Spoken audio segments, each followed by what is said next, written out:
Hello guys, welcome to my YouTube channel Knowledge Warehouse. मैं C Charu Agarwal आज आपके सामने जनरल एंट्रीज की सीरीज़ लेकर आई हूँ। तो आज हमारे जनरल एंट्रीज की सीरीज़ की 5th क्लास है।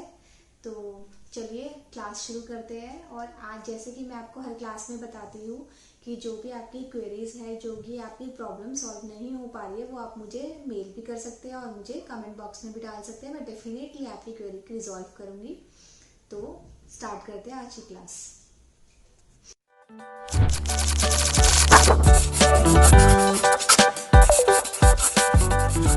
ये मेरी जर्नल एंट्रीज की 5th क्लास है। हमने देखो परचेज कवर कर ली, सेल कवर कर ली, परचेज रिटर्न कवर कर लिया, सेल रिटर्न कवर कर लिया, बैड डेट्स कवर कर लिए, डोनेशन कवर कर ली, चैरिटी कवर कर ली, ड्राइंग्स कवर हो गई हमारी, लॉस हो गया फायर से, इंश्योरेंस कंपनी का क्लेम कवर हो गया, हमने ट्रेड डिस्काउंट कवर कर लिया, कैश डिस्काउंट कवर कर लिया, है ना। और हमने डिस्काउंट गिवन और रिसीव कवर कर लिया।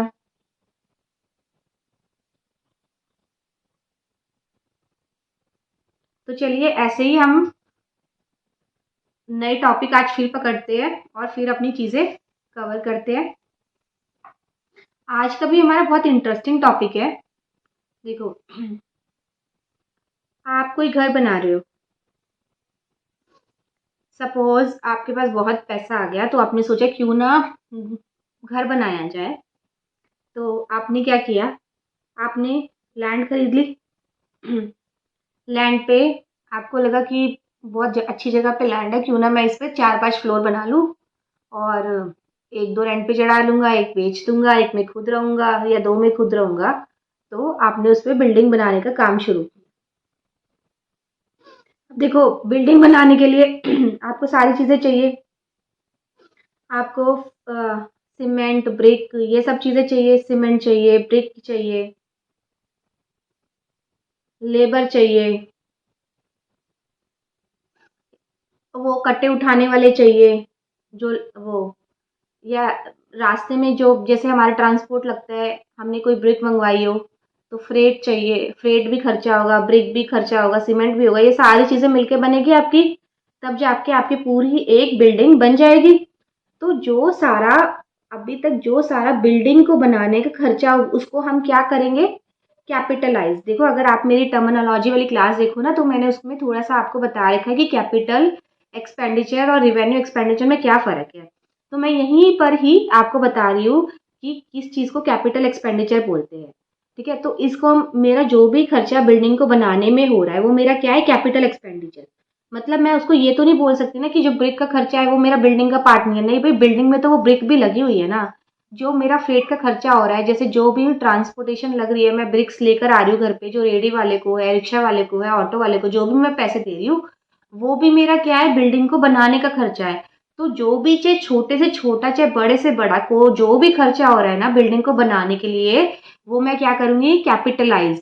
मतलब कि जब तक मैं बिल्डिंग में रहने ना लग जाऊं ना, जैसे कि मैं फिर उसके बाद वाटर का काम करा रही हूँ, इलेक्ट्रिशियन को बुला के इलेक्ट्रिशियन का काम करा रही हूँ, जब तक मेरी जो बिल्डिंग है ना वो किस कंडीशन में नहीं आ जाती कि मैं पुट टू यूज ना करूं, मतलब मैं वहां पर जाके रहूं ना, मैं अपना घर ना बसा लूं, मैं रहूं ना, उससे पहले वाले जितने भी एक्सपेंडिचर है, चाहे तो मैं बिजली का काम कराऊं उसमें, चाहे मैं पानी का काम कराऊं, चाहे मैं सीवेज का काम कराऊं, चाहे मैं पेंटिंग का काम कराऊं, चाहे मैं सीमेंट का, ईंट का, जो भी चीज मेरी काम हो रही है ना, चाहे छोटे से छोटा हो, चाहे बड़े से बड़ा हो, वो सारा इकट्ठा करके मैं क्या करूंगी, सारा उसको बिल्डिंग के खर्चे में डाल दूंगी। मतलब जैसे कि इन शॉर्ट, अगर बिल्डिंग ब्रिक आपके 1 लाख की आ रही है, सीमेंट आपकी 1 लाख की आ रही है, मैं सब एग्जांपल दे रही हूँ, इलेक्ट्रिशियन का आपको 50,000 का खर्चा हुआ है, ठीक है, वाटर में आपने सप्लाई वगैरह किया तो आपको उसके 30,000 रुपये लग गए, हमने फ्लोर डलवाया 10,000 रुपये लगे।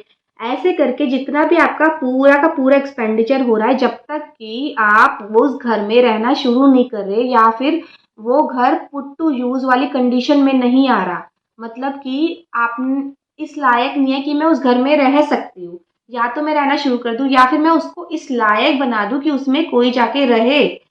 तब तक कि जितने भी सारे एक्सपेंडिचर के खर्चे हो, जितने भी सारे एक्सपेंडिचर हो रहे हैं, जितने भी सारे खर्चे हो रहे हैं, उसको मैं क्या करूँगी, इतना रुपया मेरा बिल्डिंग बनाने में खर्च हुआ है, तो मैं ये वाली जो सारी कॉस्ट आएगी ना, जितनी भी सारी कॉस्ट आएगी, इसको मैं क्या करूँगी कि मेरी बिल्डिंग ही है ये। मतलब इसको मैं बिल्डिंग अकाउंट में ही डालूँगी, इसको मैं कैपिटल एक्सपेंडिचर की तरह यूज़ करूँगी, इसको मैं रिवेन्यू एक्सपेंडिचर नहीं मानूँगी। ये मेरा रिवेन्यू एक्सपेंडिचर नहीं होगा, ये मेरा कैपिटल एक्सपेंडिचर होगा कि मेरे को एक बिल्डिंग बनाने में, एक चीज़ बनाने में मेरे सारे एक्सपेंसेस इतने लगे हैं। तो ये पार्ट है कि मैं आगे जाके कभी किसी को अपनी वैल्यू बताऊँ बिल्डिंग की, तो मैं ये बताऊँगी कि हाँ भाई, इतने का तो मैंने खर्चा लगाया है इसमें, इतना तो मेरा इस पे इन्वेस्टमेंट हुई है, इतना तो मेरा पैसे जेब से गया है। तो जो सारे ये वाले खर्चे हैं उसको मैं क्या मानूंगी कि मेरा कैपिटल एक्सपेंडिचर है। ये मेरा डे टू डे वाले नहीं है, रिवेन्यू वाले नहीं है, बिजनेस को करने वाले नहीं है। ये मेरा किसी चीज को, किसी कैपिटल को खरीदने में, बनाने में, उसको रहने लायक करने में यूज हुए हैं। तो ये सारे मेरे कैपिटल एक्सपेंडिचर है। ये मेरा बिल्डिंग है, इतना पैसे मेरा बिल्डिंग बनाने में लग गया, तो वो मैं बिल्डिंग के अकाउंट में डालूंगी। ठीक है। ये देखो, जो मैं आपको पुट टू यूज वाली बता रही हूँ, जैसे जैसे आप आगे बढ़ोगे ना, प्रोफेशनल कोर्स करोगे, तो आपके ना इसमें अकाउंटिंग स्टैंडर्ड्स आएंगे, जिसमें फिक्स्ड एसेट्स का अकाउंटिंग स्टैंडर्ड दिया होगा कि फिक्स्ड एसेट्स में किस वैल्यू को मानना पड़ेगा। तो यहाँ पर हम थोड़ा सा छोटे लेवल पे सीखेंगे, जैसे जैसे हम आगे प्रोफेशनल कोर्स और बड़े बड़े कोर्सेज करते रहेंगे, तो वहाँ पर हम स्टैंडर्ड्स के थ्रू सीखेंगे।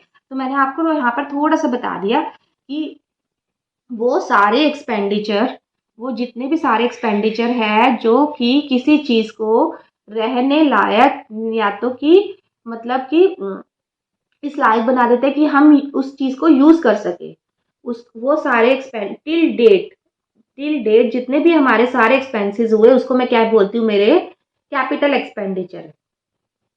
देखो, अगर कैपिटल और रिवेन्यू एक्सपेंडिचर को आपको ढंग से सीखना है ना, तो मेरा वो टर्मिनोलॉजी वाली क्लास देख लेना, उससे आपको बिल्कुल क्लैरिटी आ जाएगी। अभी अगर मैं उस ट्रैक पे चली गई ना, तो मेरे ये जनरल एंट्रीज वाले इलस्ट्रेशन रह जाएंगे। तो इसलिए मैं ना उसमें इतना ज़्यादा जा नहीं रही। बस यही है, रिवेन्यू एक्सपेंडिचर वो होते हैं जो कि मेरे day to day expenses business चलाने के लिए यूज होते हैं, जैसे सैलरी दी, वेजेस दी। और कैपिटल एक्सपेंडिचर वो होते हैं कि मैंने अपनी कोई कैपिटल बना ली, उस पे मैंने खर्चा किया। जैसे मैंने अपनी लैंड बिल्डिंग बिल्डिंग बना ली, बिल्डिंग मेरी कैपिटल ही तो है। तो उस पे मेरे जो खर्चे हो रहे हैं, वो सारे मैं किस में डालती हूँ, कैपिटल एक्सपेंडिचर में डालती हूँ। वो मेरा प्रॉफिट एंड लॉस निकालने के लिए एक्सपेंसिव ट्रीट नहीं होता। जो कैपिटल एक्सपेंडिचर है, जब मैं प्रॉफिट एंड लॉस निकालती हूँ, कंपनी को प्रॉफिट हुआ या लॉस हुआ, तो वो मैं कैपिटल एक्सपेंडिचर को उसमें से डिडक्ट नहीं करती। वो मेरा क्या पार्ट है, वो मेरा टोटल का टोटल, वो मेरा बिल्डिंग का पार्ट है, उसको मैं एसेट्स में डाल देती हूँ, उसको मैं बैलेंस शीट में डाल देती हूँ, वो मैं एसेट में सारा क्लब्ड करके डाल देती हूँ। वो मैं पीएनएल में नहीं डालती, वो मेरे खर्चे की तरह नहीं दिखाती, वो मेरा प्रॉफिट एंड लॉस निकालने के लिए यूज नहीं होता। तो बिल्कुल जमीन आसमान का फर्क है कैपिटल और रिवेन्यू में। तो हमें इसको, हमारे माइंड में क्लैरिटी होनी चाहिए कि हम इसको आराम से डिफ्रेंशिएट कर पाए। तो बेसिकली आपका फर्स्ट, सबसे पहला पैटर्न ये डिफ्रेंशिएट का ये है कि आपको ये पता लग जाए कि ये वाली जो बिल्डिंग है ना, इसको बनाने के लिए मेरे सारे खर्चे हो रहे हैं, और तब तक वो खर्चे करने हैं, तब तक कि हम उस बिल्डिंग को इस कंडीशन में नहीं ला देते कि मैं वो रहने लायक हूँ, हम उसमें जाके रह जाए, हम किसी और को ऑफर कर सके कि आप रह सकते हो। टिल डेट तक वो सारे एक्सपेंडिचर को हम कैपिटल एक्सपेंडिचर की तरह ट्रीट करेंगे। अब देखो, हम इलुस्ट्रेशन उठाते हैं। Record following transactions in journal. ठीक है। Purchase building and issue cheque. हमने बिल्डिंग खरीदी और इशू किया है चेक 15 लाख। अब हम जैसे जैसे बताता जा रहे हैं ना, वैसे वैसे अपनी कैलकुलेशंस करेंगे। तो सबसे पहले मेरी ट्रांजेक्शन आती है, मैंने परचेज की है बिल्डिंग और इशू किया है चेक, जो कि मैंने किया है 1 मई को।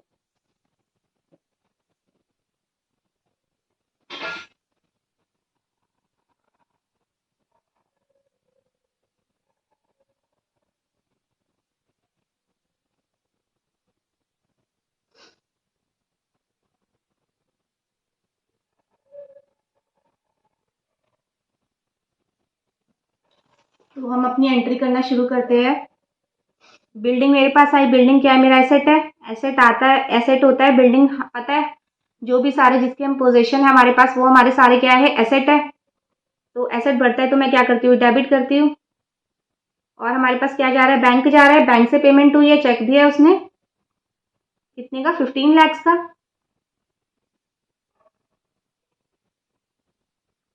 Being check issued for purchase of building, purchase of building. अब नेक्स्ट एंट्री लेते हैं हम।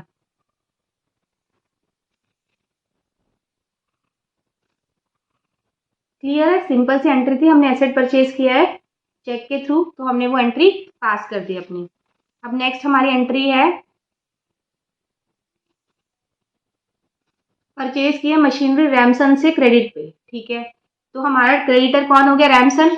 देखो जैसे हमने गुड्स परचेज किए ना, सिंपल वैसे वैसे एंट्री आती रहेगी। वहां पर हम क्या करते हैं? परचेज करते हैं। यहाँ पर हम क्या कर रहे हैं? अपने एसेट का नाम दे रहे हैं। तो May 10 को हमने क्या खरीदी है? मशीनरी। मशीनरी हमारा एसेट है, एसेट हमारा बढ़ता है तो हम क्या करते हैं? डेबिट करते हैं। Machinery account debit to Ramson 2 lakh से।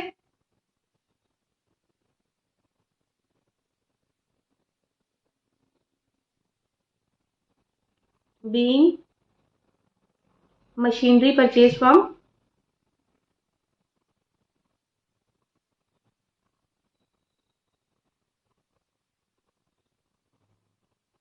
सिंपल एंट्रीज है, हमने परचेज की तो सारी एंट्री सेम की हुई है, बस अब हम क्या कर रहे हैं? इस केस में हम अपने एसेट्स खरीद रहे हैं। अब नेक्स्ट एंट्री मेरी क्या होगी? नेक्स्ट एंट्री मेरी है कि हमने नेक्स्ट एंट्री मेरी है बॉट किया है फर्नीचर, बॉट किया फर्नीचर इन ट्रेड से कैश में 10,000 रुपीज का। ठीक है, May 15 को मैंने एंट्री लिखी। क्या है मेरे पास? कौन सा एसेट है? फर्नीचर। फर्नीचर अकाउंट डेबिट, जो जो एसेट आए ना हम उसको अगर नाम दे देंगे ना, जैसे बिल्डिंग का बिल्डिंग नाम दे दें, मशीनरी का मशीनरी, तो हमें ना अपनी बैलेंस शीट में कैटेगराइजेशन करने में ना दिक्कत नहीं आएगी। हम आराम से बता सकते हैं कि बिल्डिंग हमारे पास इतने की पड़ी है। अगर हम सारा का सारा ऐसे ऐसे डालते जाए एसेट एसेट एसेट एसेट, तो हमें डिफ्रेंशिएट नहीं हो पाएगा ना, कैटेगराइजेशन नहीं हो पाएगी ना। इसलिए हम सबके अकाउंट अलग अलग खोलेंगे। बिल्डिंग इतने की है, मशीनरी इतने की है, फर्नीचर इतने की है। हमने कैश में खरीदा ये 10,000 रुपीज का। B furniture purchased in cash. Clear? अभी तक हमने क्या किया? सिंपल सिंपल ही एसेट की एंट्रीज की है। हम एसेट खरीदते जा रहे हैं, परचेज करते जा रहे हैं। तो ऐसे ही हम अपनी आगे वाली एंट्रीज उठाते हैं।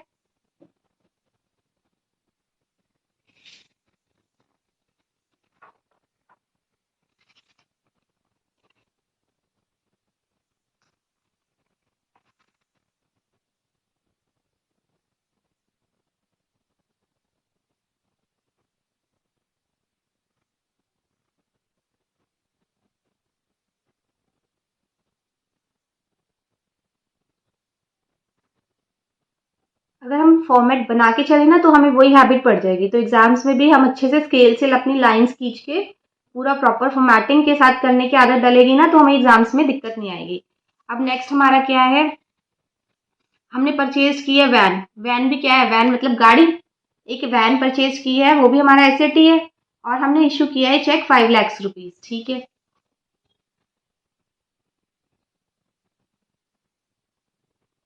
क्या? Van account debit to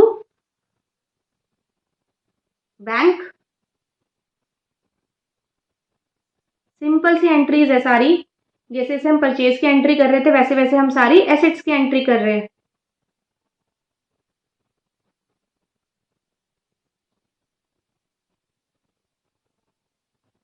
being van bought for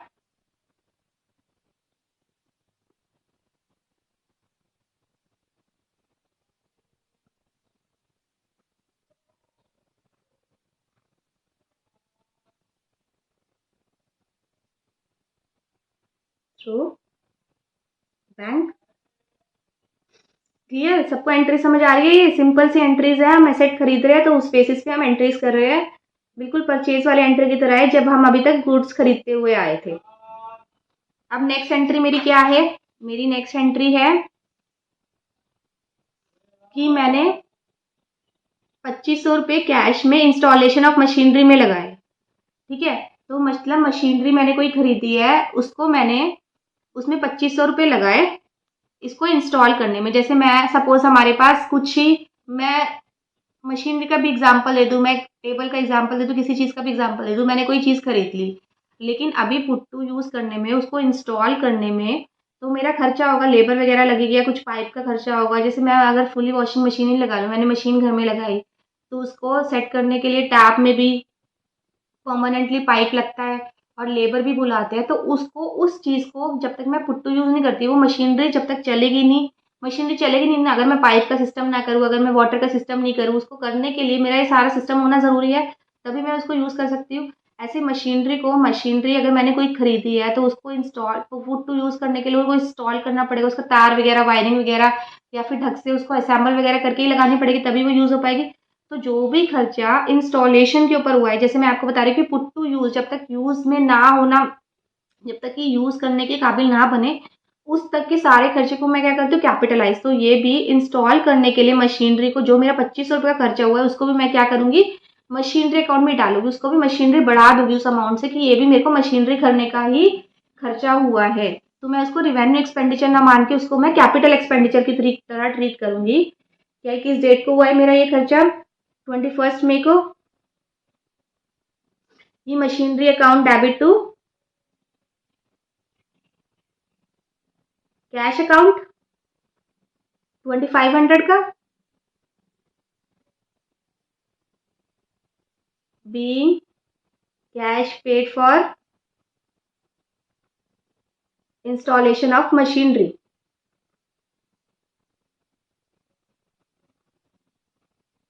clear है? कोई दिक्कत तो नहीं है? हमने इसको मशीनरी अकाउंट में क्यों डेबिट किया?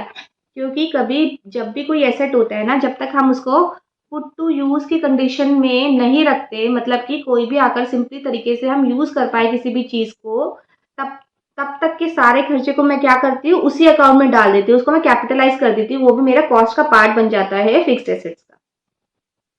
अब देखो नेक्स्ट इलुस्ट्रेशन क्या है। नेक्स्ट इलुस्ट्रेशन में बोल रहा है वो ब्रिक्स, सीमेंट, जो भी ईंट पत्थर खरीद, brick cement etcetera for ₹1,50,000 and timber for ₹2 lakh purchase for the construction of building and the payment was made by cheque. Clear? Brick cement उसने खरीदी है 1.5 लाख की, टिम्बर उसने खरीदा है 2 लाख का, जो कि उसको बिल्डिंग के बनाने के लिए यूज हुआ है, और जो भी सारी पेमेंट की है उसने चेक के थ्रू की है। क्लियर? तो हमारा सबसे पहले क्या दिमाग में आया है, ये हम बिल्डिंग को कंस्ट्रक्शन कर रहे हैं, तो ये हमारा क्या कैपिटल एक्सपेंडिचर है, या हम क्या करेंगे, इसको बिल्डिंग में ही डेबिट करेंगे। तो देखो May 25 की हमारी एंट्रीज, बिल्डिंग अकाउंट डेबिट। देखो कितने कितने अमाउंट से है, 1,50,000 ये, 2 लाख ये, कितना हो गया टोटल, 3,50,000, 3,50,000। और वो क्या कह रहा है कि जब पेमेंट हमने की है वो किसके थ्रू की है, चेक के थ्रू की है। तो टू क्या आएगा, बैंक अकाउंट 3,50,000 का, being brick cement and timber use for construction of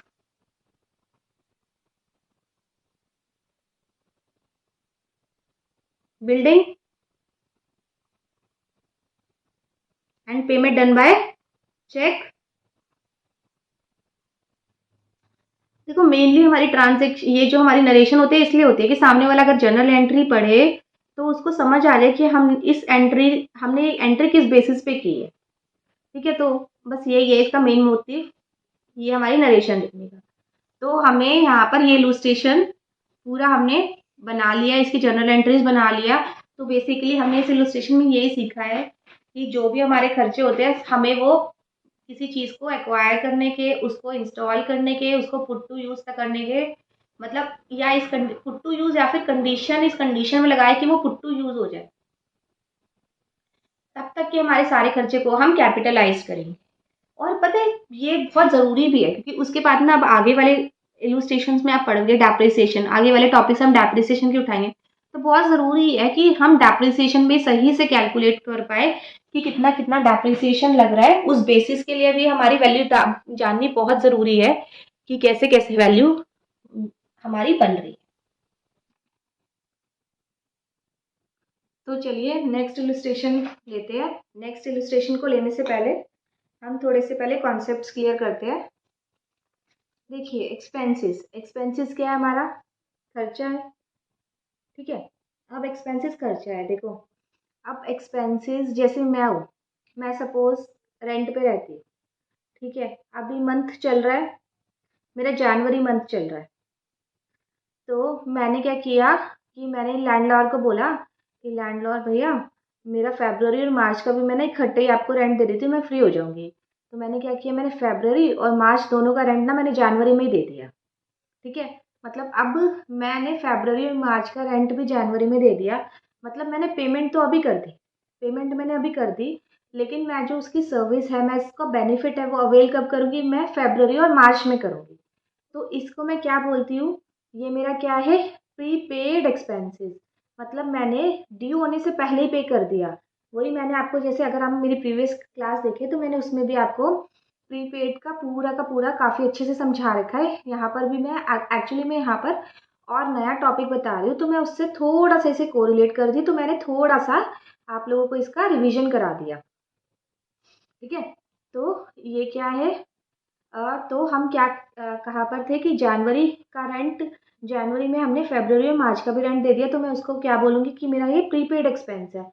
मैंने ड्यू होने से पहले पे कर दिया। मतलब मैंने वो आपको बताया था ना कि मैंने दो वर्ड्स को जोड़ दिया, प्री प्लस पेड। मतलब मैंने पे कर दिया, प्री पहले ही पे कर दिया। अगर मैं सर्विसेज बाद में अवेल करूँ और मैं उसका जो खर्चा है वो पहले ही पे कर दूँ, मतलब मैं पेमेंट पहले कर दूँ लेकिन मैं बेनिफिट उसका बाद में लूँ, तो उसको मैं क्या बोलती हूँ, मेरा ये प्रीपेड एक्सपेंसेस है। अब देखो जो मेरे प्रीपेड एक्सपेंसेस है ना, मतलब जैसे हम प्रॉफिट एंड लॉस निकालते हैं, प्रॉफिट एंड लॉस की कैलकुलेशंस करते हैं, तो कभी भी जो मेरे प्रीपेड एक्सपेंस है ना, मैं उसको कंसिडर नहीं करती, ना मैं उसको प्लस करती ना मैं उसको माइनस करती, क्योंकि ये मेरा अभी का खर्चा है ही नहीं। मेरे को देखो क्या होता है, कंपनीज में क्या होता है, कंपनी में ना अकाउंटिंग ईयर होता है, अकाउंटिंग ईयर फॉलो होता है, तो उसमें मेरे को क्या, हमें क्या करना होता है, हमें अप्रैल से लेकर मार्च तक के अकाउंट्स बनाने होते हैं, अप्रैल से लेकर मार्च तक के। तो हमें क्या करना होता है कि इस ड्यूरेशन में, इस ड्यूरेशन से भी रिलेटेड मेरा जितना भी एक्सपेंसेस हुआ ना, मैं उसी को ही कंसिडर करती हूँ। अगर सपोज अप्रैल और मई का मैंने रेंट मार्च में दे दिया, तो मेरा इस ड्यूरेशन की फाइनेंशियल स्टेटमेंट मैं उसको किसकी तरह दिखाऊंगी, मैं उसको प्रीपेड एक्सपेंसेस की तरह दिखाऊंगी। मैं ये नहीं कहूँगी मेरा ये एक्सपेंस है। मतलब मैं अगर अप्रैल और मार्च का प्रॉफिट एंड लॉस निकालूंगी कि इस साल में मेरा कितना प्रॉफिट हुआ है कितना लॉस हुआ, तो मेरा जो प्रीपेड एक्सपेंसेस है मैं उसको कंसिडर नहीं करूँगी, मैं उसको प्रॉफिट या लॉस निकालने के लिए कैलकुलेशन में इंक्लूड नहीं करूँगी, ना मैं उसको प्लस करूँगी ना मैं उसको माइनस करूँगी, क्योंकि वो मेरा एक्सपेंस इस साल का एक्सपेंस है ही नहीं, वो मेरा एक्सपेंस इस पीरियड का एक्सपेंस है ही नहीं, तो मैं उसको क्यों कंसिडर करूँ। नहीं सही बात नहीं है, जो भी तो इसलिए जो जैसे ईयर एंड होता है ना, सपोज हमारे जैसे बैलेंस शीट्स, हमारे फाइनेंशियल पोजीशन बन रहे हैं ईयर एंड के बनते हैं, ईयर एंड पे बनते हैं, तो उस ईयर एंड पे मुझे कैलकुलेशन करनी पड़ती है कि कौन कौन से मेरे प्रीपेड एक्सपेंसेस है, कौन कौन से मैंने पहले ही कर पे कर दिए जबकि वो रिलेटेड नहीं है इस वाले ड्यूरेशन से। तो और उसको मैं फिर अवॉइड करती हूँ कैलकुलेशन करने के लिए, पीएनएल वो मेरा प्रॉफिट एंड लॉस का पार्ट नहीं होता, जो कि आगे हम फाइनेंशियल स्टेटमेंट के चैप्टर में बहुत अच्छे से डिस्क्राइब करेंगे, बहुत अच्छे से समझेंगे। तो बेसिकली इसमें मेरा जो आपको बताने का यही मोटिव है कि हमारे ईयर एंड पे सारी जर्नल एंट्रीज पास होती है, तो वो मैं अब आपको बताऊंगी कि ईयर एंड पे रिलेटेड एंट्री कौन कौन सी पास होती है, ठीक है। अब हमने एक्सपेंस क्या किया, हमने क्या पढ़ा, एक्सपेंस हमने प्रीपेड कर दिया, पहले ही पे कर दिया। दूसरा क्या होता है, हम एक्सपेंस ऑन टाइम पे करते हैं, तो उसमें तो कोई हार्ड एंड फास्ट रूल नहीं है, expense account debit to bank है कैश जो भी हुआ, ठीक है। तो अगर ऑन टाइम होता है तो उसकी तो हमारी सिंपल एंट्री होती है, हमारी सिंपल एंट्री क्या होती है, expense account debit to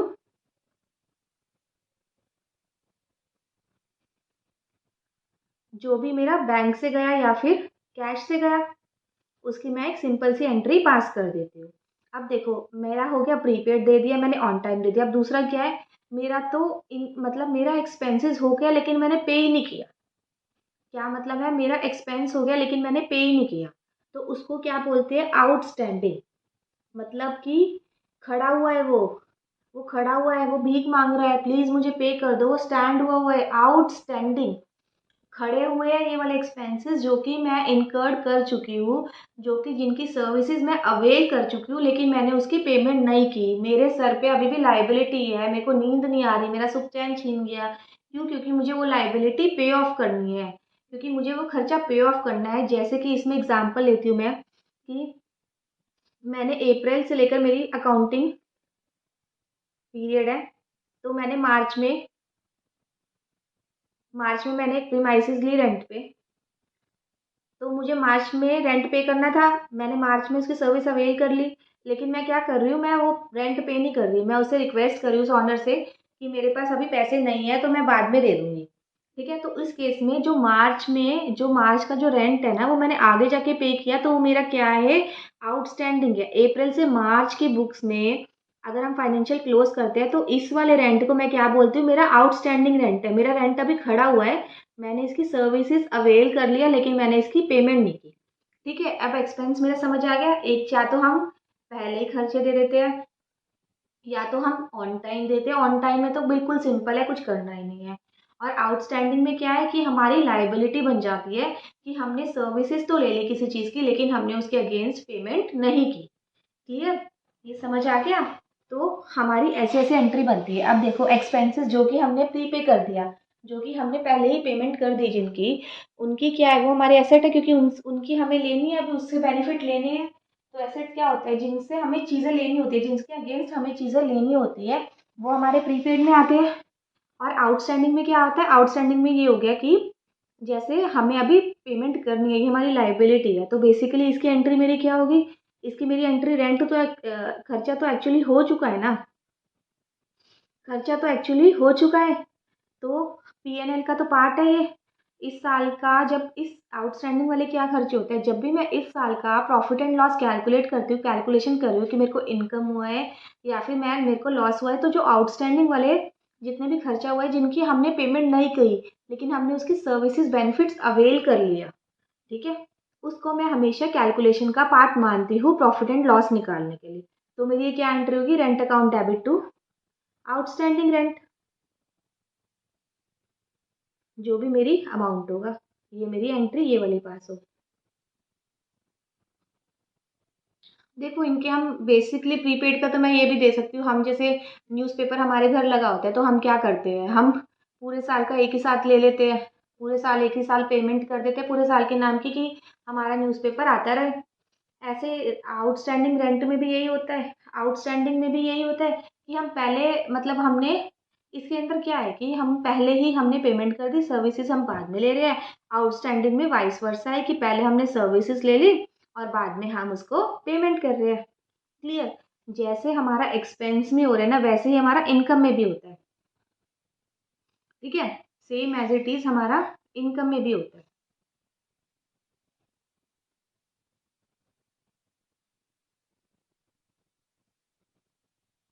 income में क्या होता है, या तो हमने पहले ही मुझे मिल गई हो, मुझे इनकम रिसीव्ड इन एडवांस हो गया,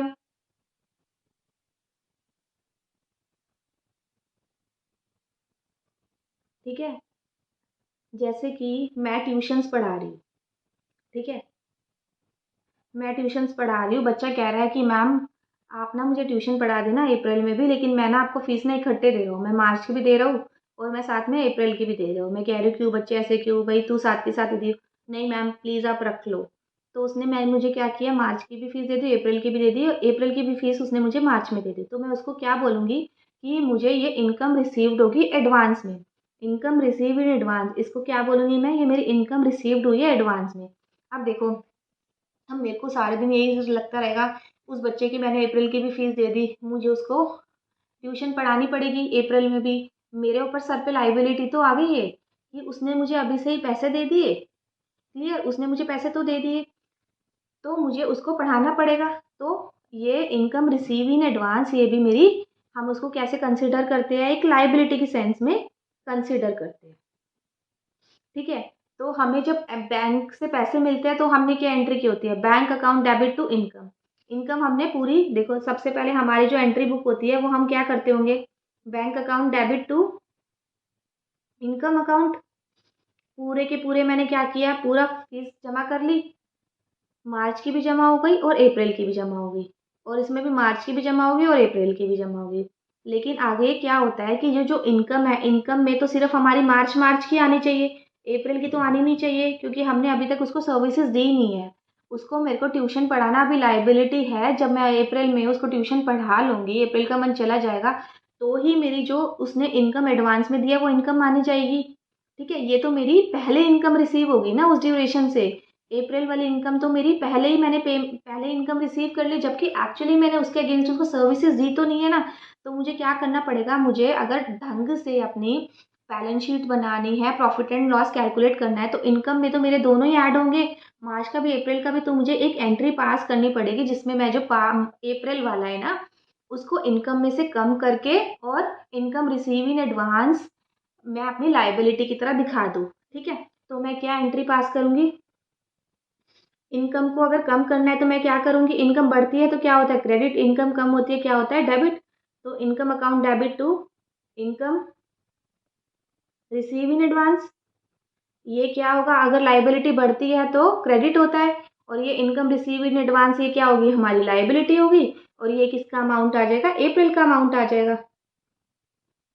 क्लियर, कोई दिक्कत इसको में। तो बेसिकली जो इनकम रिसीव्ड इन एडवांस होती है, जो इनकम हमें पहले ही मिल जाती है, वो क्या होती है, मेरी लाइबिलिटी होती है। उसको मैं कैसे मानती हूँ कि ये मेरी लाइबिलिटी है। चले आगे चले। तो और अब बेसिकली दूसरा क्या आता है, ऑन टाइम। जब भी मेरे को मैंने सर्विसेज दिया तब मेरे को इनकम मिल गई, तो मेरी क्या हो रही है, वो इनकम ऑन टाइम। वो तो बेसिकली सिंपल सी एंट्री होगी उसकी, तो ऑन टाइम वाले की, उसमें तो हमारा कोई हार्ड एंड फास्ट रूल ही नहीं है। Bank account debit to income. अब तीसरा वाला मेरा क्या है, इनकम मैंने सर्विसेज दे तो दी, लेकिन उसके अगेंस्ट मुझे बेनिफिट मिला नहीं है। समझे, मैंने सर्विसेज दे तो दी, इनकम एक्रू तो हो गई, एक्रू मतलब इनकम ड्यू, एक्रू तो हो गई, इकट्ठी तो हो गई, मिलने लायक तो हो गई, लेकिन मेरे को अभी मिली नहीं है। जैसे कि मैं ऊपर वाला एग्जांपल लेती हूँ कि एक बच्चे को मैंने ट्यूशन पढ़ाया, उसको मैंने मार्च में पढ़ा दिया ट्यूशन। वो कह रहा है मैम अभी मेरी फाइनेंशियली कंडीशन ठीक नहीं है, तो मैं आपको ना अब दे नहीं सकता, मैं आपको ट्यूशन फीस नहीं दे सकती। तो और मैंने मार्च का महीना चल गया, तो इस केस में क्या हुआ, मैंने उसको सर्विसेज तो अवेल कर दी, मैंने उसको ट्यूशन तो पढ़ा दिया मार्च में, लेकिन मुझे उसने अभी तक पैसे नहीं दिए। क्लियर, समझ में आई बात। मैंने उसे ट्यूशन तो पढ़ा दिया, वो मैंने उसको सर्विसेज दे दी, लेकिन क्या है, उसने, उसके पास पैसे नहीं है, तो उसने मुझे अभी तक पेमेंट नहीं की। तो बैलेंस शीट में, फाइनेंशियल पोजीशन में इसको मैं कैसे रखूंगी, ये मेरा एसेट है, मैंने इसके अगेंस्ट दे। तो जब भी मुझे किसी से कोई भी चीज़ लेनी होती है, देखो अभी मैंने आपको जो फर्स्ट क्लास में एसेट पढ़ाया उसे आपको थोड़ा थोड़ा समझ आएगा।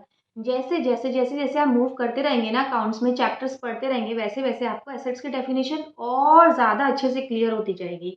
ठीक है, तो इसमें क्या है, इसमें मैंने उसको सर्विसेज तो दे दिया, लेकिन उसकी साइड से जो बेनिफिट मिलना है, उसकी साइड से जो उसको पेमेंट करनी है, वो तो अभी बची है ना। तो इसको मैं क्या बोलती हूँ कि मेरा एसेट है, मेरे को कुछ लेना है अभी भी उस बंदे से, मुझे बच्चे से अभी भी लेना है, मार्च की फीस लेनी है मुझे उससे।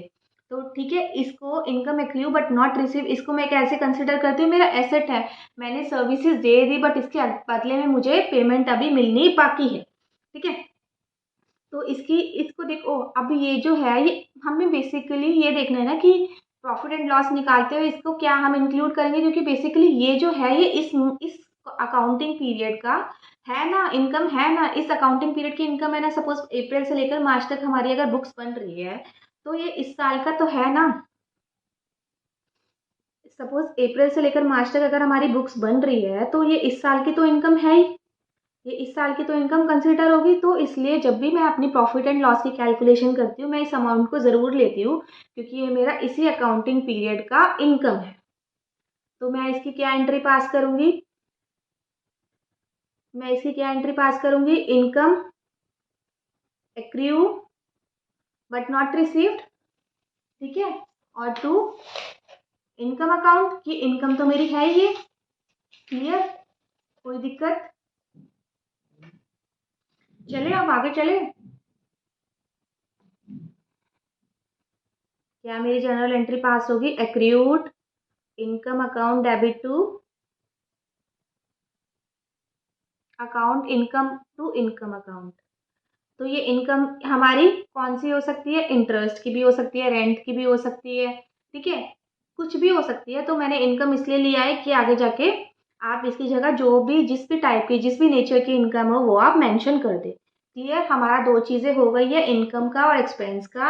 हमने इनकम और एक्सपेंस तीन तीन पार्ट्स में ब्रेक किया है कि हमने पहले दे दिया, ऑन टाइम दिया या फिर बाद में दिया। ऐसे ही इनकम मेरी पहले रिसीव होगी, ऑन टाइम हुई या फिर बाद में हुई। तो पता लग गया कि किस चीज़ में क्या एसेट है और किस चीज़ में क्या लाइबिलिटी है। अब हम क्वेश्चन शुरू करते हैं, फिर धीरे धीरे और भी चीज़ें आती जाएंगी। और भी हम, ये वाला इलुस्ट्रेशन बहुत अच्छा है, बहुत इंटरेस्टिंग है, इसमें बहुत सारे पॉइंट्स आएंगे, तो हम धीरे धीरे सारे पॉइंट्स कवर करें, ठीक है। तो चलिए नेक्स्ट इलुस्ट्रेशन पढ़ते हैं। हमारा इलुस्ट्रेशन क्या है, पास journal entry for the following, पास journal entry for the following. तो क्या बोल रहा है वो, सबसे पहले कि रिसीव्ड किया है 4000 from Mahesh which were return off as bad debts in the previous year. मतलब कि मैंने 4000 रुपीज़ महेश से ले लिए जो कि मैंने पिछले साल रिटर्न ऑफ कर दिए थे बैड डेट्स की तरह। चलिए शुरू करते हैं अपनी एंट्री। डेट, देखो पता है जनरल एंट्री सबसे सिंपल है, इसमें हमें ये देखना है कि हमारी एक्चुअली में क्या ही इफेक्ट हिट क्या हो रहे हैं, फिर हिट करके हमारा क्या एसेट है, क्या लाइबिलिटी है, क्या चीज़ हमें डेबिट करनी है, क्या चीज़ क्रेडिट करनी है, सिर्फ इतना सोचना है। अगर प्रॉफिट है तो क्रेडिट कर देंगे, लॉस है तो डेबिट कर देंगे, ठीक है। वो हम अपने रूल्स के हिसाब से चलते रहे ना, तो बस हमारी आराम से जनरल एंट्री बन जाएगी। और हमें अगर जनरल एंट्री समझ आ गई तो सपोज हमारा अकाउंट्स पूरा का पूरा समझ आ गया। तो इस केस में हमारा क्या था कि हमने रिसीव्ड की थी, हमने रिसीव किया है 4000 मोहन महेश से, जो कि हमने पहले ही पिछले साल बैड डेट्स राइट ऑफ कर दिए थे। तो पहले हमने एंट्री क्या की होगी, गंदे बैड डेट्स हो गए, बैड डेट्स हमने खर्चा मान लिया होगा, बैड डेट्स टू डेटर्स को कम कर दिया होगा टू डेटर्स। ये अगर मेरी प्रीवियस आप वीडियोस देखो ना तो उसमें मैंने बहुत अच्छे से बहुत बारीक एक्सप्लेन किया हुआ है बैड डेट्स वाली एंट्री। तो अब तो ये नॉर्मल है, तो ये तो आपको आई गई होगी, अब तो ये आपके अकॉर्डिंग नॉर्मल ही होगी। तो हम इसकी एंट्री फटाफट बनाते हैं। तो इसकी एंट्री क्या होगी, उससे पैसे मिले, क्या हिट हुआ है, cash account debit to bad debts recovered. जो मैंने बैड डेट्स पहले मान लिए थे वो मुझे रिकवर्ड हो गए, वो मुझे इनकम हो गई मेरी, तो मेरा वो क्या होगा, क्रेडिट होगा। जो भी हमारा इनकम होती है वो मैं हमेशा क्रेडिट करती हूँ। Being bad debts recovered which were being bad debts recovered which were return off in previous year. Clear, हमने पहले एंट्री क्या की होगी, पिछले साल bad debts account debit to debtors. अब मैंने क्या किया है, cash account debit to bad debts recovered account. Clear, ये मेरे को रिकवर हो गया मेरा बैड डेट्स।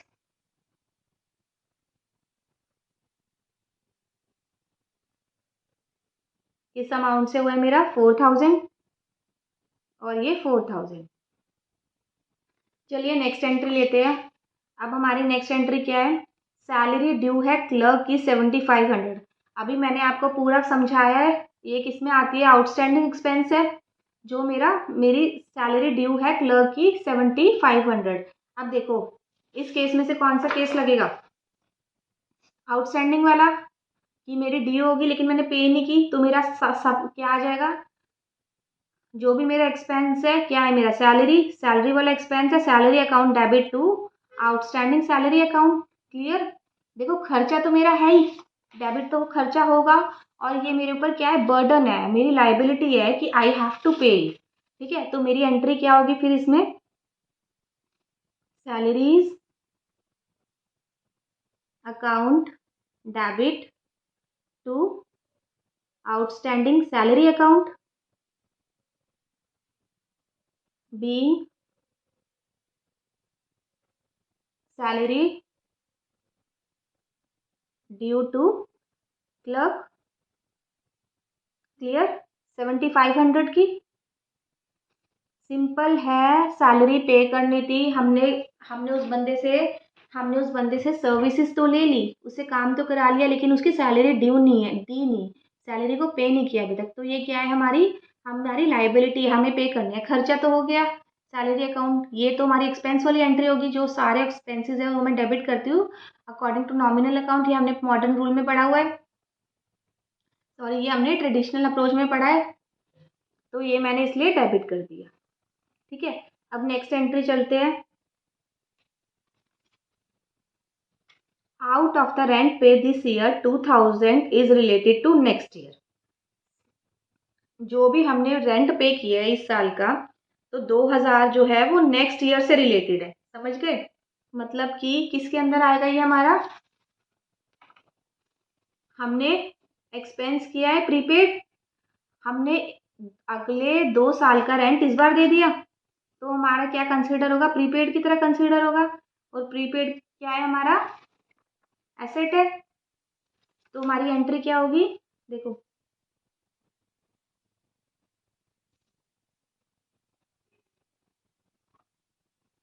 पर्टिकुलर्स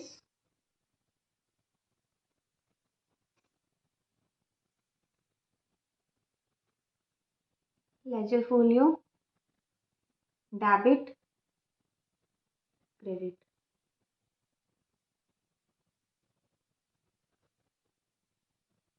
ठीक है, तो आउट ऑफ द रेंट हमारी क्या एंट्री है, out of the rent paid this year 2000 is related to next year. 2000 amount है वो नेक्स्ट ईयर से रिलेटेड है। तो हमारा क्या बन गया, वो एसेट बन गया, जो भी हमने पहले रेंट पे कर दिया। क्या नामकरण देंगे उसे हम, prepaid rent account debit to rent account being rent paid in advance.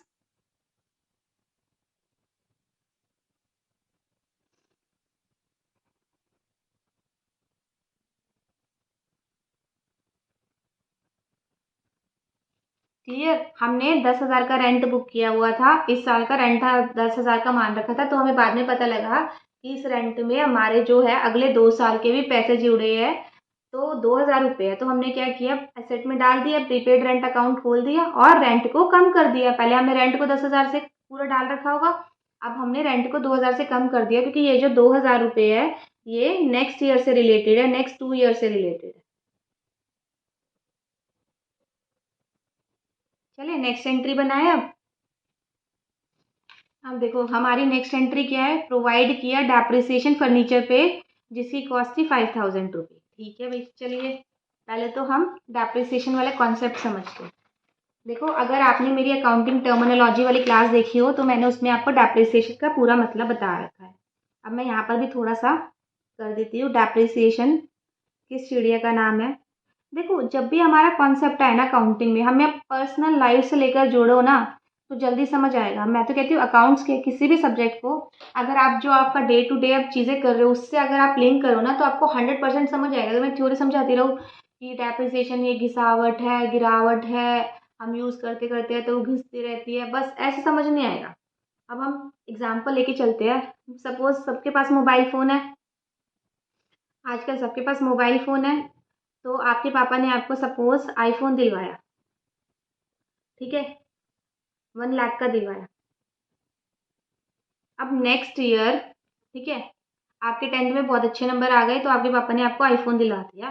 तो नेक्स्ट ईयर जब आप 12th में गए, अभी आप 10th का रिजल्ट आया, तो 1 साल आपने यूज़ किया, 11th में आपने एडमिशन लिया, 11th के टाइम दिलाया 1 लाख रुपए का। तो अगर हम नेक्स्ट ईयर 12th में, क्या उस जो आईफोन की है, आईफोन की वैल्यू सेम टू सेम होगी 1 लाख?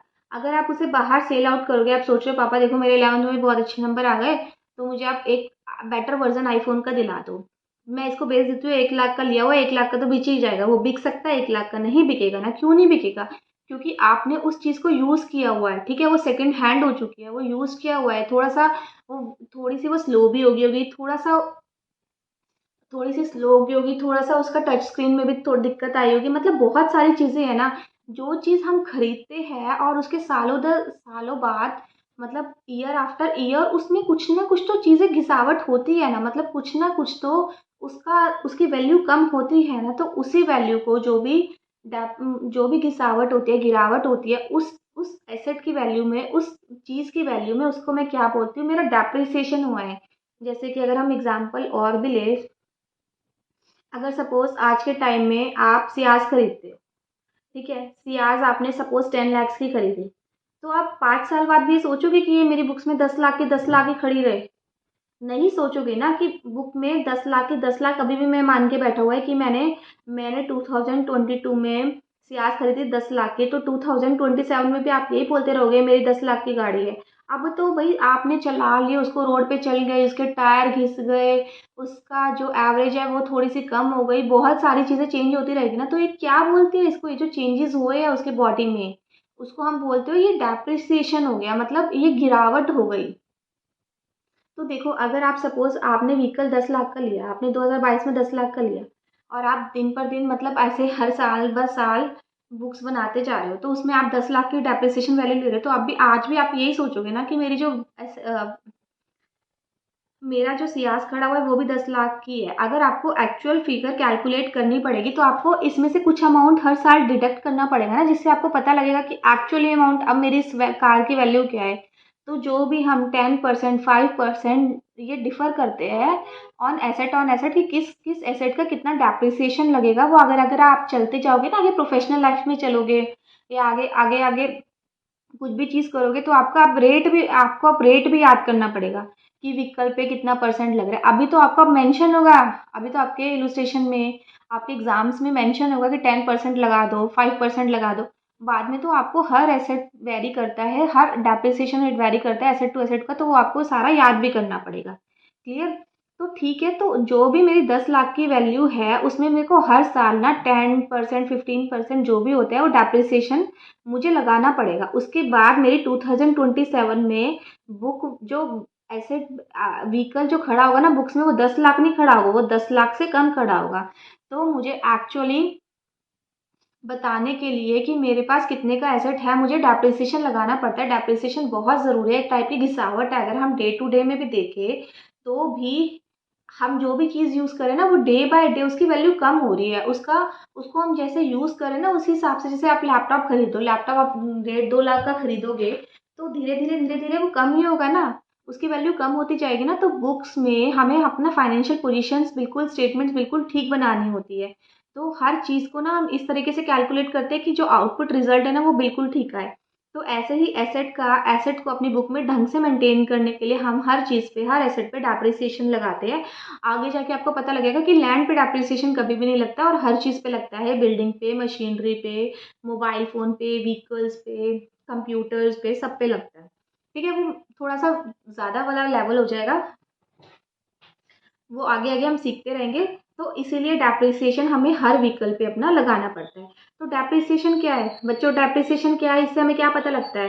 डेप्रिसिएशन हमारा लॉस है, हमारी घिसावट है, हमारी वैल्यू कम हो रही है, और अब हमारी जो है किस चीज़ से वैल्यू, किसकी कम हो रही है? व्हीकल की कम हो रही है। व्हीकल व्हीकल जैसे जो भी है एसेट की कम हो रही है, एसेट हमारा डेबिट होता है, अगर अगर हमें एसेट को कम करना होता है तो हम क्या करते हैं? क्रेडिट करते हैं। तो टू डेप्रिसिएशन, ठीक है, तो depreciation on vehicle account debit to vehicle.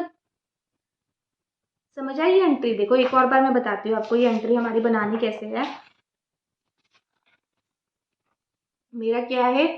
Provide 10% depreciation on furniture costing ₹5,000। ठीक है, तो अब हमारी क्या है, मेरा क्या होगा?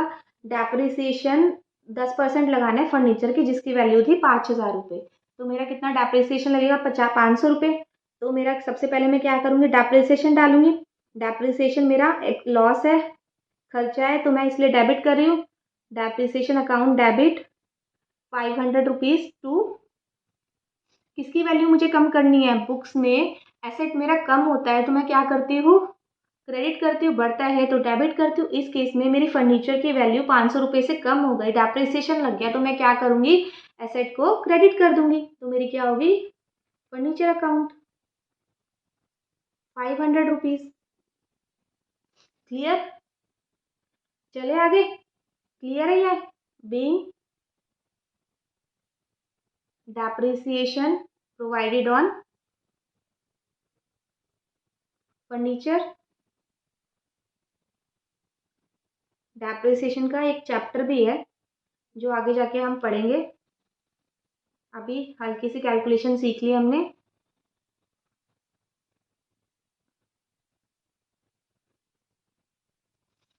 आगे देखो,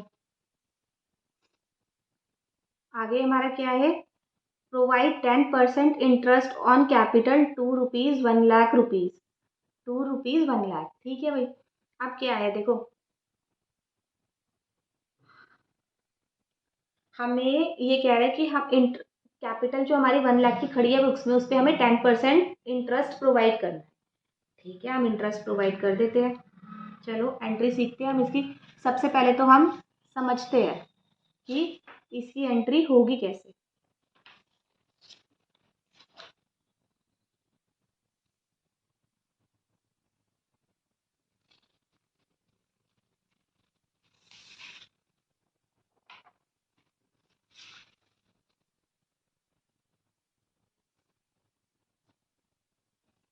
देखो, कैपिटल हमारी क्या है, लाइबिलिटी है। हमने ऑनर ने हमें पैसे दे रखे हैं। अब हमें कह रहा है कि हमें उस कैपिटल पे इंटरेस्ट पे करना है, समझे। जैसे कि मैंने मैंने एक फर्म खोली है ABC, और मैं हूँ X। मैंने इसमें पैसे लगाए हैं 10 लाख रुपीज़, 1 लाख रुपीज़। ठीक है, अब मैं कह रही हूँ ABC को मुझे पे करना है 10% इस पे इंटरेस्ट। तो ABC का क्या है, ये एक्सपेंस ही तो है कि वो मुझे इंटरेस्ट पे कर रहा है। वो मुझे 1 लाख रुपीज़ पे 10% इंटरेस्ट दे रहा है। मेरी कैपिटल जितना मैंने इन्वेस्ट किया उस पर मुझे वो 10% इंटरेस्ट दे रहा है। तो वो ABC का क्या है, वो फर्म का क्या है, वो क्या है, फर्म का एक्सपेंस है। ठीक है, फर्म का वो क्या है, एक्सपेंस है। एक्सपेंस हमेशा डेबिट होते हैं। तो मेरी क्या एंट्री बनी, इंटरेस्ट अकाउंट। समझ गए, इंटरेस्ट मेरे को जैसे और लोन में नहीं होता, हम बैंक से लोन लेते हैं तो बैंक हमें इंटरेस्ट देता है, ऐसे इस केस में हमने हमारी कैपिटल पे ABC लिमिटेड हमें इंटरेस्ट दे रहा है। तो ये मेरा क्या है, इंटरेस्ट हमेशा खर्चा होता है, खर्चे को मैं हमेशा डेबिट करती हूँ। और दूसरा क्या है, देखो वो मुझे 1 लाख पे 10% दे रहा है, तो मेरा 10,000 बन रहा है। तो अब ये जो इंटरेस्ट दे रहा है उससे मेरा क्या हो रहा है, या तो मेरी बैंक से दे रहा होगा, कैश दे रहा होगा। अगर बैंक कैश नहीं दे रहा तो क्या मेरी कैपिटल बढ़ रही है इससे, क्योंकि अब वो 1 लाख ना दे के मुझे कितने देगा, 1,10,000, है ना, देगा ना।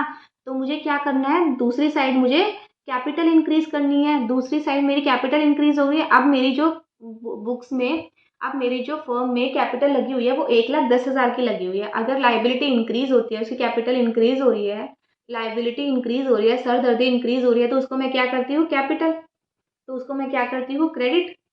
क्लियर। तो इस केस में मेरा क्या बनेगा, मेरी एंट्री क्या होगी, जो मैंने इंटरेस्ट दिया है कैपिटल के ऊपर वो मेरा क्या है, खर्चा है, तो मैं उसको डेबिट कर रही हूँ। दूसरा मेरा क्या है कि, और इससे मेरी लाइबिलिटी बढ़ रही है, इससे मेरी कैपिटल बढ़ रही है। अब मुझे ज़्यादा कैपिटल उसको पे ऑफ करनी पड़ेगी, उसकी कैपिटल ज़्यादा मेरी बुक्स में आ रही है, तो इसलिए मैं उसको क्रेडिट कर रही हूँ। अब उसकी 1 लाख की जगह 1,10,000 रुपये है मेरी बुक्स में। तो इंटरेस्ट मेरा खर्चा है, मैंने कर दिया डेबिट, कैपिटल मैंने बढ़ा दी। Clear. Being interest paid on capital invested.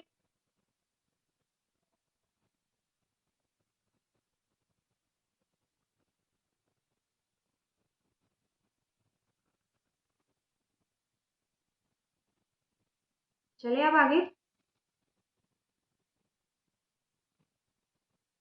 देखो, बेसिकली हमने यही अभी तक हम यही देखते आ रहे हैं ना कि हम लॉस है, प्रॉफिट है, बस 4 पार्ट्स में डिवाइड है हमारे अकाउंट्स देखा जाए तो। लॉस है या प्रॉफिट है, एसेट है या लाइबिलिटी है, बस दैट्स इट। ये चीज़ें हमें क्लियर हो जाए ना तो बिल्कुल सिंपल है अकाउंट्स। समझ के करो बच्चों, रट्टा नहीं मारना, कुछ भी सब कुछ हमें समझ के करना है। अब देखो, goods used in making of furniture, sale price 2000, cost 1500। देखो अभी हमने जो सारी चीज़ें पढ़ी थी वो क्या क्या पढ़ी थी। हमने गुड्स चैरिटी में दे दिए, हमने गुड्स प्रोप्राइटर ने निकाल लिए। अब हम क्या कर रहे हैं कि हम जो भी चीज़ बना रहे हैं ना, हम हमारे जो भी गुड्स है ना, देखो समझते हैं, हमारे क्या कह रहे हैं वो गुड्स यूज्ड हो गए, जो भी हमारा गुड्स है वो यूज्ड हो गया फर्नीचर को बनाने में, जिसकी सेल प्राइस थी 2000 रुपीज़, 1500 रुपये कॉस्ट। ठीक है भाई, चलिए हम चलते हैं। देखो गुड्स है, गुड्स सपोज कुछ भी होगा, फेविकॉल बना रहे होंगे हम, suppose let's say an example. तो हमारी फर्नीचर बनाने में हमने कुछ बनाया होगा, अपना फर्नीचर बना रहे हैं हम, चेयर टेबल, तो उसमें फेविकॉल को हमने यूज़ कर लिया। ठीक है, तो हमारा इससे क्या हुआ, हमारा फर्नीचर की वैल्यू बढ़ गई, फर्नीचर की वैल्यू हमारी बढ़ गई, और जो हमारा गुड्स है जिसमें हम डीलिंग कर रहे हैं वो कम हो गया। अगर गुड्स कम होता है तो हमारे स्टॉक में से चला जाता है, हमारा खर्चा कम हो जाता है, हमारे पास वो परचेज रहता नहीं, तो हमारी फर्नीचर बढ़ रहा है और हमारा परचेजेस कम हो रहा है, तो सिंपल एंट्री बन गई, furniture account debit to purchases account. अब देखो, अगर हमारी फर्म से ही फर्म में आ रहा है, तो अगर वो मुझे ये कंफ्यूज करने के लिए दे भी रहा है 2000, 1500, तो मैं कंफ्यूज थोड़ी ना होंगी, क्योंकि मुझे पता है जब फर्नीचर उसी का ही बन रहा है, फर्नीचर हमारी फर्म का ही बन रहा है, तो वो उसको 2000 में क्यों सेल आउट करेगा, वो तो 1500 रुपये में ही करेगा ना, मतलब 1500 रुपये में ही होगा ना। मतलब जो हमारा परचेजेस है गुड्स, वो 1500 रुपये की वैल्यू का ही तो होगा ना, जो परचेजेस खड़ा होगा वो स्टॉक होगा, वो 1500 रुपये का ही होगा ना। तो हमें जो लेस भी करना है अमाउंट, कम भी करना है अमाउंट, वो 1500 से ही तो करना है ना। तो हमारी एंट्री सिंपल सी हो जाएगी, फर्नीचर बढ़ जाएगा, furniture account debit to purchases, purchases मेरी कम हो गई, क्योंकि ये वाले जो परचेजेस वाले गुड्स है वो मैंने किस में यूज़ कर लिया, फर्नीचर को मैन्युफैक्चर करने के लिए कर लिए। तो क्या अमाउंट है, 1500, बीइंग गुड यूज फॉर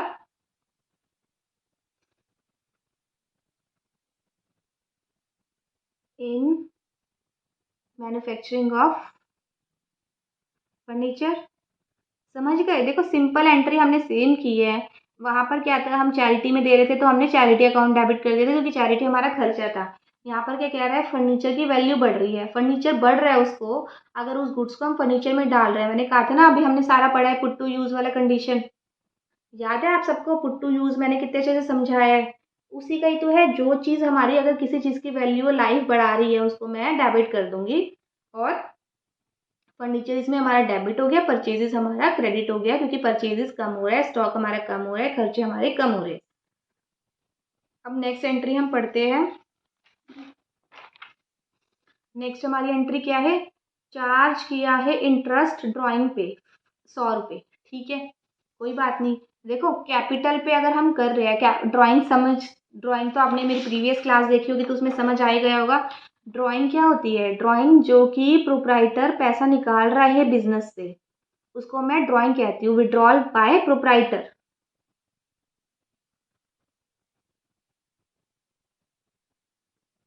ठीक है, अब अगर हमारा कैपिटल इन्वेस्टेड पे अगर हम उसको इंटरेस्ट दे सकते हैं, तो जो उसने ड्राइंग किया उस पर हम इंटरेस्ट उससे ले भी तो सकते हैं ना। समझ गए, capital invested by the proprietor, drawing withdrawal by the proprietor.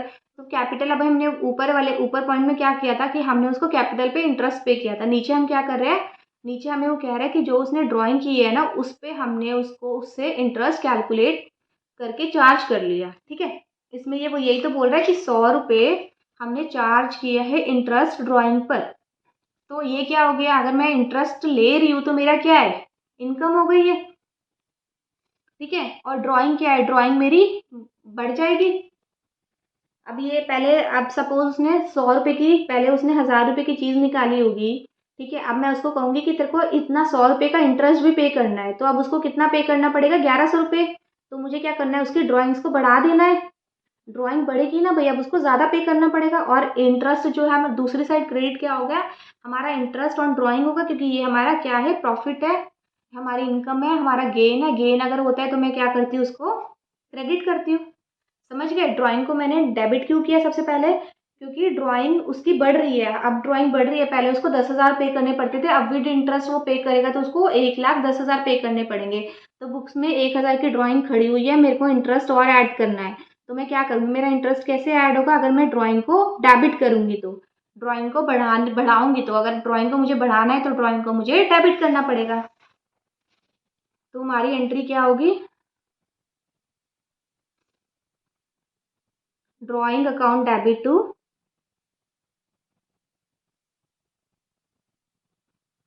Interest on drawing.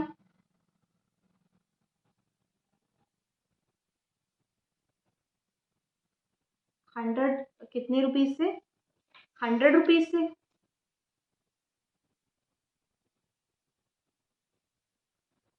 B interest calculate on interest charge on drawings.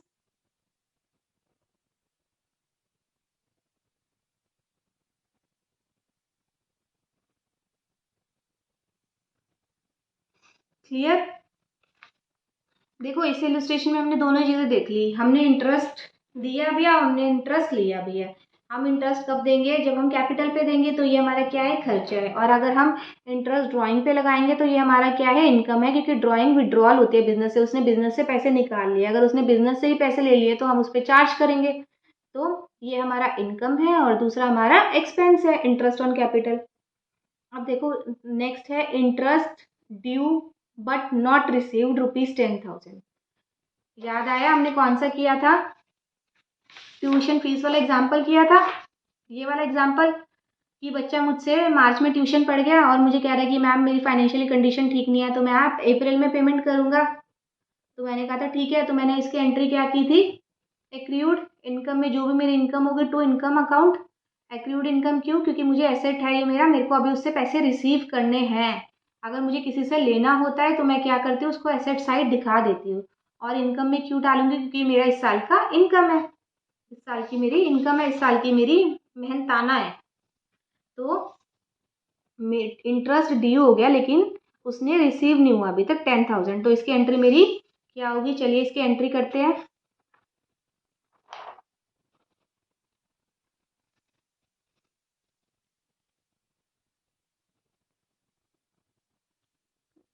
Particulars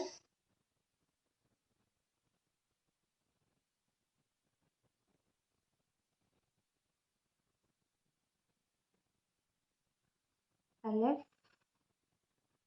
समझ आ रही है सबको, अगर कोई भी दिक्कत हो तो मुझे कमेंट बॉक्स में डाल देना, मैं आपकी क्वेरी ज़रूर रिजॉल्व करूंगी, आपको और अच्छे मेथड से बताऊंगी जिससे आपको और क्लैरिटी आ जाएगी अगर आप कहीं भी अटक रहे हैं तो इस केस में क्या है, इंटरेस्ट ड्यू है लेकिन रिसीव नहीं हुआ, तो मेरा क्या है, ये मैं इसको एसेट बना लूंगी, accrued interest account debit to interest account. ये मेरी इनकम है, इनकम हमेशा क्या होती है, क्रेडिट होती है, 10,000 rupees being interest not received.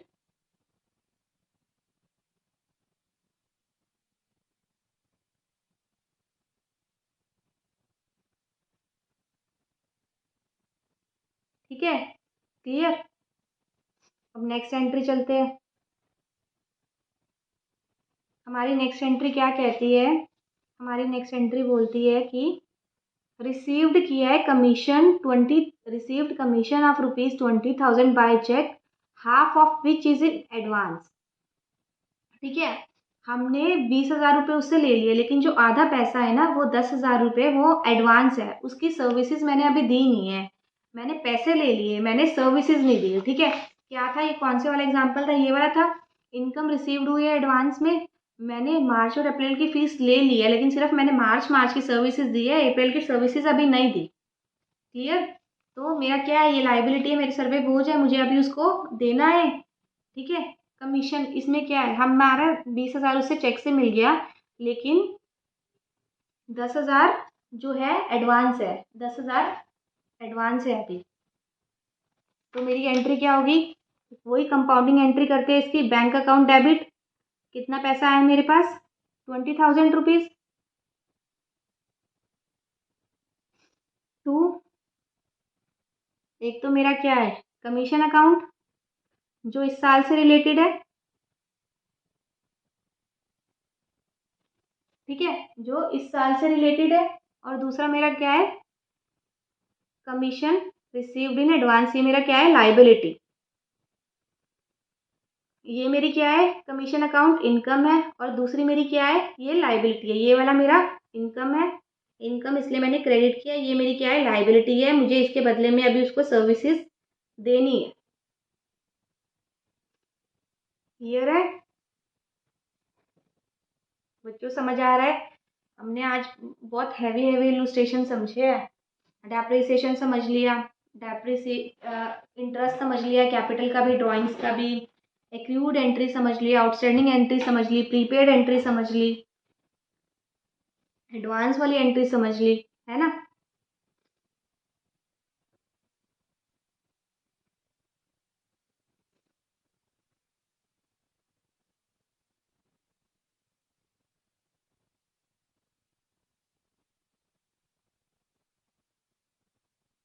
चले नेक्स्ट, चले नेक्स्ट क्या बोल रहे हो, नेक्स्ट पॉइंट देखते हैं। तो बिल्कुल प्यार प्यार से, स्लाइटली स्लाइटली, पहले तो हमें इलुस्ट्रेशन पढ़ना है, वो क्या कहना चाह रहा है समझना है। उसके बाद रफ में सोचना है कि क्या क्या चीज़ें हिट हो रही है, मेरा इनकम है, मेरा एक्सपेंस है, मेरा एसेट एंड लाइबिलिटी है, क्या चीज़ क्रिएट हो रही है, इससे क्या बढ़ रही है, क्या घट रही है, उससे हिसाब से बिल्कुल आराम से हमें अपनी एंट्री बनानी है। अब देखो, सोल्ड किया है goods costing ₹40,000 to Ashok for cash at a profit of ₹25 on cost less 20% trade discount. समझे क्या बोल रहा है वो क्वेश्चन में? वो क्वेश्चन में मुझे बोल रहा है कि मैंने गुड्स को सोल्ड किए हैं जिनकी वैल्यू थी ₹40,000 अशोक को, कैश में eight a profit of ₹25% on cost, मतलब 40,000 पे मैंने 25% प्रॉफिट लगा के उसको सोल्ड किया है, और जिसपे फिर मैंने 20% उसको ट्रेड डिस्काउंट दे दिया। क्लियर? चलो अब इसको हम समझते हैं कि कैसे कैसे उसने दिया है।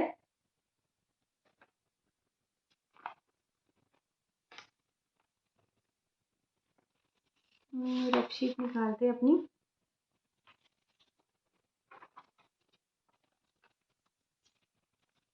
ये भी बिल्कुल सिंपल सा इजी सा इलुस्ट्रेशन है, इसको हम अभी खत्म कर देते हैं कि कैसे कैसे निकालना है।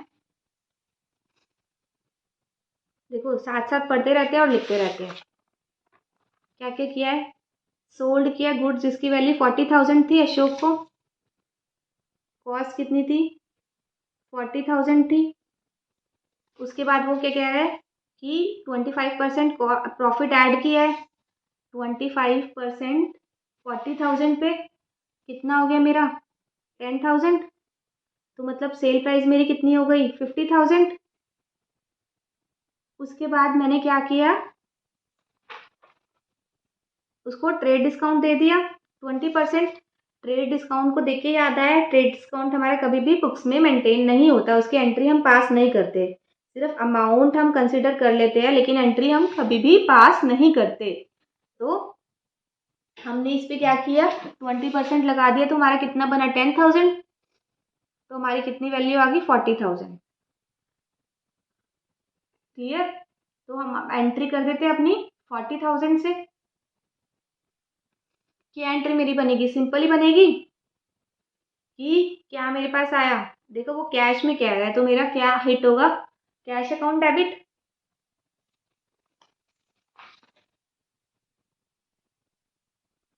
सिंपल सा इलस्ट्रेशन था। 40,000 का कॉस्ट थी उसकी किसी गुड्स की, जिसपे उसने 25% प्रॉफिट लगा के सेल आउट किया, फिर उसने ट्रेड डिस्काउंट दिया उसको 20% का। तो हमारी कैलकुलेशन क्या बनी, 40,000 आई है घूम फिर के सारा, कि कॉस्ट उसकी 40,000 थी, 25% हमने प्रॉफिट लगा दिया, 10,000 आया, तो सेल प्राइस 50,000 निकल गई, उस पर हमने 20% लेस कर दिया ट्रेड डिस्काउंट। तो हमारा क्या निकल गया कि उसकी वैल्यू कितनी आ गई, 40,000 में हमने उसको सेल आउट किया। तो हमारी एंट्री क्या होगी, हमारे पास क्या आया वो बता रहे हैं ना, देखो वो आराम से बता रहा है कि कैश में, क्या बता रहा है वो, कि कैश में उसने सेल आउट किया है। तो हमारी एंट्री क्या होगी, cash account debit to sales account कितने से, 40,000 से। सिंपल सी एंट्री थी, being good sold to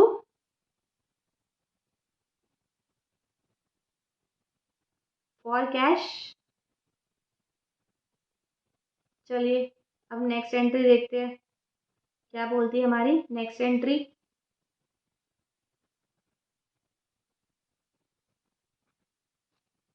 next entry बोलती है कि सोल्ड किए गुड्स जिनकी जो 40,000 थे, good sold costing ₹40,000 to Mohan at a profit of 20% on sale less 20% trade discount. ठीक है, ठीक है। अब देखो इस क्वेश्चन में क्या फर्क है दोनों में, वो कह रहा है 25% कॉस्ट पे था, इसमें वो कह रहा है 20% सेल पे है। ठीक है, ये याद रखना, हमने मैथ्स में पढ़ा हुआ है ना, हम x plus 20% of x equals to 40,000 ऐसे करके, याद है ना, हम बनाते थे कैलकुलेशन। ऐसे ही हमारा क्या होगा इसमें बनेगी, बस हमें क्वेश्चन समझना है, इलस्ट्रेशन समझ आ जाए, उसके बाद तो हम बहुत होशियार है, हम कर देंगे, है ना। तो हमारा क्या है कि कॉस्ट कितनी थी गुड्स की, 40,000 थी, और वो क्या कह रहा है कि 20% लगना चाहिए सेल प्राइस पे। सपोज सेल एक्स है, तो ये क्या हो जाएगा 20% ऑफ एक्स, तो हम इसका कैलकुलेट करेंगे, कितनी आएगी हमारी 10,000 की वैल्यू आएगी। तो हमारा जो सेल प्राइस हो जाएगी वो 50,000 हो जाएगी, और उस पर अगर हम ट्रेड डिस्काउंट लेंगे कितना 20% है। देखो ट्रेड डिस्काउंट कितना है, 20% है। ट्रेड डिस्काउंट कभी भी बुक्स में एंट्री पास नहीं होती, अलग से कभी भी नहीं आता कि ट्रेड डिस्काउंट 20%, तो ये हमारा हो गया 10,000 रुपी। तो हमने उसको कितने में बेचा है, 40,000 में। तो हमारी सिंपल सी एंट्री सेम हो जाएगी कि 40,000 में उसे बेच दिया। अब देखो इसमें वो ये नहीं बता रहा मुझे कि कैश में बेचा है, इसमें वो कह रहा है सिर्फ मोहन को बेच दिया एट अ प्रॉफिट। उसमें कहीं भी पूरी एंट्री में बता नहीं रहा कि कैश में है। Sold goods costing ₹40,000 to Mohan at a profit of ₹20% on sale less 20% trade discount. ठीक है, कैश का कहीं नाम नहीं ले रहा, तो हमारी एंट्री क्या होगी, ये तो हमने स्टार्टिंग की क्लासेस में ही सीखा है कि एंट्री होगी हमारी Mohan account debit to sales account 40,000 being goods sold to Mohan. Clear, simple सी हमारी एंट्री बन गई। बस हमने क्या किया है इस इलस्ट्रेशन में, हमने इस पॉइंट में हमने क्या किया है, सिर्फ रिजॉल्व की है क्वेरी, मतलब जो भी वो बोल रहे हैं उसे कैलकुलेट करके हमने रिजॉल्व की है चीज। क्लियर है, सबको क्लियर है ये चीज। तो इस एंट्री में हमने बहुत सारी चीज़ें पढ़ी है, हमने एक्सपेंसेस पढ़े, हमने इनकम पढ़ी, कैसे क्रू की एंट्री होती है, कैसे प्रीपेड की एंट्री होती है, कैसे एडवांस की एंट्री होती है, कैसे आउटस्टैंडिंग की एंट्री होती है। बाकी हमने फिर क्या पढ़ा, हमने इंटरेस्ट ऑन ड्राइंग पढ़ी, इंटरेस्ट ऑन कैपिटल पढ़ा, फिर हमने सारी ट्रेड डिस्काउंट की कैलकुलेशंस की, है ना। तो आउटस्टैंडिंग पढ़ा, प्रीपेड पढ़ा, एडवांस पढ़ा, और एक्रू बट नॉट रिसीव। तो ऐसे ही मैं नेक्स्ट क्लास में आपको और ओपनिंग वाली एंट्रीज बताऊंगी, वो वाली क्लास भी आपकी बहुत इंटरेस्टिंग होने वाली है। इस क्लास में अगर कोई भी आपको डाउट हो, वो समझ नहीं आया हो, तो मुझे मेल कर दे या फिर मुझे कमेंट बॉक्स में डाल दे, मैं आपका वो ज़रूर आंसर करूँगी उस क्वेरी का। थैंक यू, मिलते हैं नेक्स्ट वीडियो में।